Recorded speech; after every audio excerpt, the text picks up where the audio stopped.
তোমরা যে জ্ঞানের অধিকারী হয়ে মাইজবান্ডার দরবার শরীফের বিরোধিতা করো, তোমরা যে জ্ঞানের অধিকারী হয়ে মাইজবান্ডার দরবার শরীফের বিরোধিতা করো, তার চাইতে তোমাদের চাইতে হাজার গুণ বড় বড় জ্ঞানী মানুষ মাইজবান্ডার দরবার শরীফে ঝাড়ু লাগাচ্ছে। কথা বলেন ঠিক না বেটি?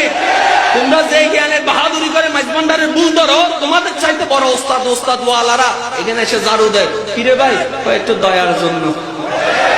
আরেকটা আওয়াজ দিয়ে বলেন, ইয়া আল্লাহ, ব্যাপার কি হবে?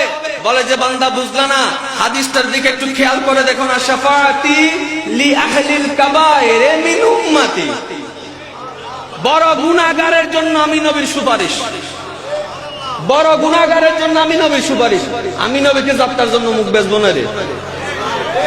আরেকটা আওয়াজ দেন না রে ভাই।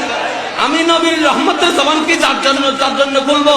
আল্লাহ পাক বলবে যে রাসূল, আজকে আপনাকে আমি শাফাআতের পুঁজি দিয়ে দিলাম, যারে মন চাই আপনি তাকে জান্নাতে নিয়ে যান। আমার নবী বলবে, ও আল্লাহ, তুমি সবকিছু জানা সত্ত্বেও ডাইরেক্ট জান্নাতে কিংবা জাহান্নামে না দিয়ে হাশরের ময়দান প্রমাণ করেছো। আরশে হক হে মসনদে রিফাত রাসূলুল্লাহ কি দেখনি হে হাশরে মে ইজ্জত রাসূলুল্লাহ কি।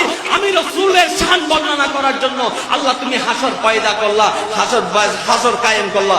ও আল্লাহ, আজকে আমি দেখাবো না ক্ষমতা, আমার গোলামরা দেখাবো।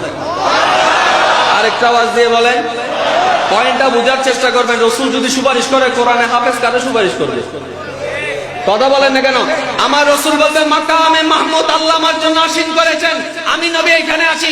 ও কোথায় গেলেন আবু বকর, কোথায় গেলেন ওমর, ওসমান ও আলী, কোথায় গেল আমার সাহাবায়ে কেরাম, কোথায় গেল আমার মুহিব্বান? আসো আসো আসো, যারা আসো আউলিয়ায়ে কেরাম আসো, গৌসে মাইজবান্ডারি আসো, বাবা ভান্ডারী কিবলায়ে আলম আসো।